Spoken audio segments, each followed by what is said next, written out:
గారు రాష్ట్ర గ్రంథాలయ సంస్థ చైర్మన్. ఇక తోకల శ్రీనివాసరెడ్డి ఆయన పోలీస్ స్టేషన్లో ఉన్నారు. రాజేంద్ర నగర్ సంబంధించి ఆయన బీజేపీ ఎమ్మెల్యే కంటెస్టెడ్, కార్పొరేటర్ కూడా పోటీ చేశారు. సో మొత్తానికి పొలిటికల్ అనలిస్ట్ డాక్టర్ తాటికాయల జయరాం గారు కూడా ఇప్పుడు మనకు జూమ్ లైవ్లో సిద్ధంగా ఉన్నారు. ముందుగా రియాజ్ గారితో మాట్లాడదాం. అధికార పార్టీకి సంబంధించి రియాజ్ గారు, ఇప్పుడు జరిగిన ఏదైతే ఒకవైపు కాంగ్రెస్ ప్రభుత్వం చాలా స్పీడ్గా, ఎందుకంటే 10 ఏళ్ల తర్వాత అధికారంలోకి వచ్చిన తర్వాత ఈ 5 ఏళ్లలో మరి కాంగ్రెస్ ప్రభుత్వం ఏం చేయగలుగుతుంది, ప్రజాపాలన ప్రజాప్రభుత్వం అని చెప్తున్న క్రమంలో రేవంత్ రెడ్డి కూడా చాలా సీరియస్గా హార్డ్ వర్క్ చేస్తున్నారు. రోజుకు కనీసం మినిమం 15 గంటలు ఆయన వర్క్ మోడ్లో ఉంటున్నారు. సో ఆయన జిల్లాల్లో పర్యటిస్తున్నారు. ఇవన్నీ కార్యక్రమాలు చేస్తున్నప్పటికీ కూడా ఇంకా అభివృద్ధిని అడ్డుకునే కార్యక్రమాలు, రైతులు మరి బుల్లెట్ రైలు విషయంలో, భూసేకరణ విషయంలో జరిగిన గొడవ కావచ్చు, ఇది గతంలో ఎక్కడ కూడా జరగలేదు, కానీ ఇది కొంత తీవ్ర స్థాయిలో జరగడం పట్ల మరి ఆయన ఏం చెప్తాడు, అదే క్రమంలో మరి యువ సంగ్రామ సదస్సు విషయంలో మరి ఏం చెప్తారు తెలుసుకుందాం. రియాజ్ గారు. శ్రీనివాస్ గారు, మీకు అక్కడ ఉన్న పెద్దలందరూ కూడా నమస్కారం, వీక్షకులందరూ కూడా నమస్కారం. చెప్పండి సార్, ఎలా చూస్తారు మొత్తానికి ఈ సంఘటనలు అన్నీ? అక్కడ పొద్దున్నేమో అక్కడ సరూర్ నగర్లో యువ సంగ్రామ సదస్సు ఒకటి, తర్వాత మరి మధ్యాహ్నమేమో అక్కడ రైతుల గొడవ, దానిపైన కౌంటర్లు వేస్తున్నారు, బాగానే ఉంది. కానీ ఇటు విద్యార్థులకు సంబంధించిన జాబ్ క్యాలెండరు మీరు ఇవ్వట్లేదు, నిరుద్యోగులకు ఇస్తామని చెప్పిన నిరుద్యోగ భృతి ఇవ్వలేదు. ప్రియాంక గాంధీ గారు ఇదే సరూర్ నగర్లో వచ్చి హామీలు ఇచ్చి వెళ్ళిపోయారు. సో ఖచ్చితంగా మరి మరొకసారి కూడా మేము ఇప్పటిదాకా ఒక లెక్క, ఇక నుంచి మరో లెక్క అని కేటీఆర్ చెప్పడం, మీరేం చెప్తారు? శ్రీనివాస్ గారు, ఈరోజు నిరుద్యోగుల ఒకసారి చూడండి పేరుతో, ఈరోజు నిరుద్యోగుల పేరుతో కేటీఆర్ గారు ఒక ఆత్మవంచన సభను పెట్టారు.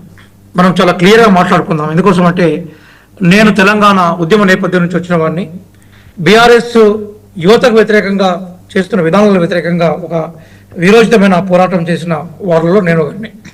మన విషయాలుగా మాట్లాడుకుందాం. భారతదేశంలో పబ్లిక్ సెక్టార్ని ఏర్పాటు చేసిన పార్టీ కాంగ్రెస్ పార్టీ, రిజర్వేషన్లు కల్పించిన పార్టీ కాంగ్రెస్ పార్టీ, ఖాళీగా ఉండే ప్రతి ప్రభుత్వ ఉద్యోగాన్ని నింపాలనే తలంపుతో పనిచేస్తున్న పార్టీ కాంగ్రెస్ పార్టీ. నీళ్లు, నిధులు, నియామకాల పేరుతోటి 10 సంవత్సరాల కాలంలో ఏ అధికారాన్ని అయితే వాళ్ళు బీఆర్ఎస్ ఇలియాస్ టీఆర్ఎస్ ఇక్కడ కొనసాగించిందో, నియామకాల మీద పూర్తిగా వాళ్ళ నిర్లక్ష్యం వచ్చింది. దానికి చిన్న ఎగ్జాంపుల్ నేను గణాంకాలతో సహా లెక్కలు చెప్తాను నోటికి. మనకు PRC commission, pay revision commission, దాన్నే మనము కమిషన్ మనకు చాలా క్లియర్గా తెలంగాణలో 1,91,000 ఉద్యోగాలకు సంబంధించిన ఖాళీలు ఉన్నాయి. ఈ ఖాళీలు మొత్తం ప్రభుత్వ వ్యవస్థ పనిచేయడం మీద విపరీతమైన ప్రభావం చూపుతున్న విషయాన్ని ఇదే కమిషన్ని గత గవర్నమెంట్లో ఉన్న బీఆర్ఎస్ చేసిన కమిషనే తీసుకొచ్చింది. దాని తర్వాత ఆ కమిషన్ యొక్క రిపోర్టును మేము బేస్ చేసుకొని మా మేనిఫెస్టోలో ఏవైతే ఖాళీలు ఉన్నాయో ఆ ఖాళీలు మేము ప్రకటన చేశాం. మేము చాలా క్లియర్ చెప్తున్నాను. నేను ఎక్కడ కూడా ఆత్మవంచనకు పాల్పడట్లేదు, గణాంకాలను తీసేసే ప్రయత్నం చేయట్లేదు. మొత్తం టోటల్గా ఉమ్మడి ఆంధ్రప్రదేశ్లో 14 లక్షల ఉద్యోగాలు ఉండేదండి. అందులో రాష్ట్రం ఏర్పడిన తర్వాత దగ్గర 8 లక్షలకు పైగా ఉద్యోగాలు ఆంధ్రాకి వెళ్ళిపోయినాయి, 7 లక్షల ఉద్యోగాలు ఇక్కడ మిగిలిపోయినాయి. ఇందులో నిజంగా టీఆర్ఎస్ ఏలియాస్ బీఆర్ఎస్ కనుక నింపాలనుకుంటే 3 లక్షల ఉద్యోగాలు నింపే అవకాశం వాళ్ళకు ఉండేది. కానీ వాళ్ళు నింపిన మొత్తం లెక్క నా దగ్గర చాలా కులంకషంగా చెప్తాను, చదువుతాను నేను. బీఆర్ఎస్ టైంలో మొత్తం వాళ్ళు నింపిన ఉద్యోగాల సంఖ్య, ఇది కేటీఆర్ గారు రాసిన లేఖ ప్రకారం చెప్తున్నాను, 1,32,899 ఉద్యోగాలను వాళ్ళు నింపారు. 6,258 ఉద్యోగాలకు సంబంధించిన ప్రక్రియ వాళ్ళ టైంలో మిగిలింది. ఇంకా గమ్మత్ ఏంటంటే, ఒక్క గ్రూప్ 1 కూడా నిర్వహించలేదు. ఆ గ్రూప్ 1 సంబంధించిన పేపర్ ఘోరంగా లీక్ అయితే, ఆ లీకేజ్ వ్యతిరేకంగా మాలాంటలం పోరాటం చేస్తే నన్ను తీసుకుపోయి కిడ్నాప్ చేసి ఎక్కడ ఉంచిలో తెలియని పరిస్థితుల్లో నుంచి మేము బయటకు వచ్చిన సందర్భాలను మీకు ముందు ఉటంకిస్తున్నాను. గ్రూప్ 2 ఎగ్జామ్ కండక్ట్ చేయలేకపోయాడు. డిఎస్సి ఒక్కసారి సుప్రీంకోర్టు చివాట్లు ఇస్తే 8,000 ఉద్యోగాలు వేసిండు.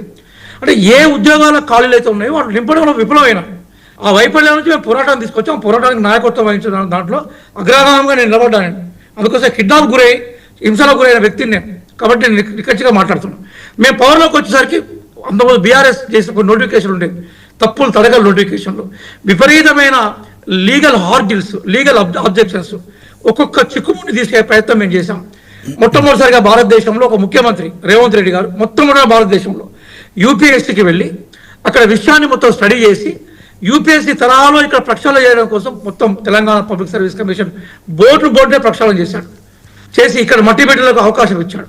పాత నిపుణులని టీఎస్పీఎస్పీ మెంబర్స్ని ఇప్పుడు మెంబర్స్ని మీరు ఓపెన్గా చూడండి, వాళ్ళ క్వాలిఫికేషన్లు మనకు క్లియర్గా కనబడుతూ ఉంటాయి.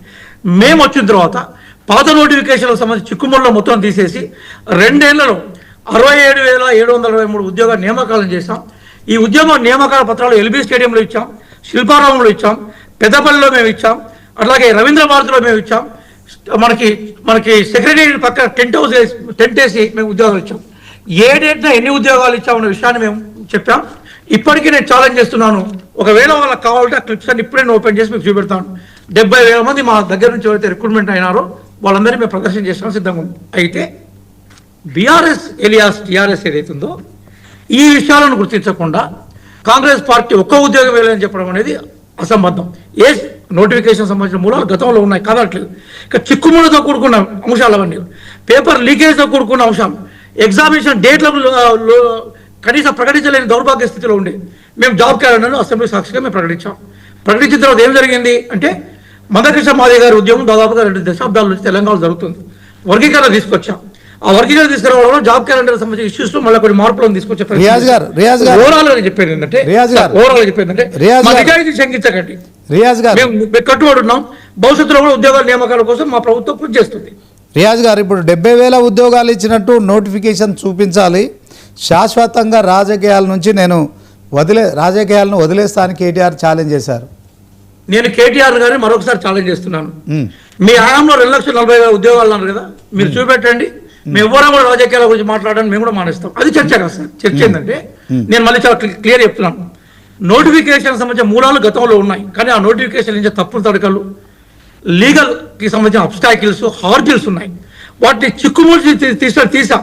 పబ్లిక్ సర్వీస్ కమిషన్ చైర్మన్గా తెలంగాణలో పుట్టి మనకు జాతీయ స్థాయిలో ర్యాంక్ సంపాదించిన బుర్ర వెంకటేశ్వర గారు తీసుకొచ్చాం. మేము ఒక్కొక్క ఉద్యోగాన్ని నేను చదువుతాను, మీరు వినండి. మేము నింపే గ్రూప్ 1 ఉద్యోగం, గ్రూప్ 2, గ్రూప్ 3, గ్రూప్ 4, అట్లాగే 10,600 కొత్త టీచర్లు, గురుకులాల్లో 8,400 గురుకుల టీచర్స్, 16,067 పోలీస్ నియామకాలు, మెడికల్ హెల్త్ డిపార్ట్మెంట్, అట్లాగే వీరితో పాటుగా రెవెన్యూ విభాగంలో 4,680. ఇవన్నీ నేను నోటికి చెప్పగలుగుతాను, దగ్గర డాక్యుమెంట్తో సహా చెప్తున్నాను. Yes, I agree.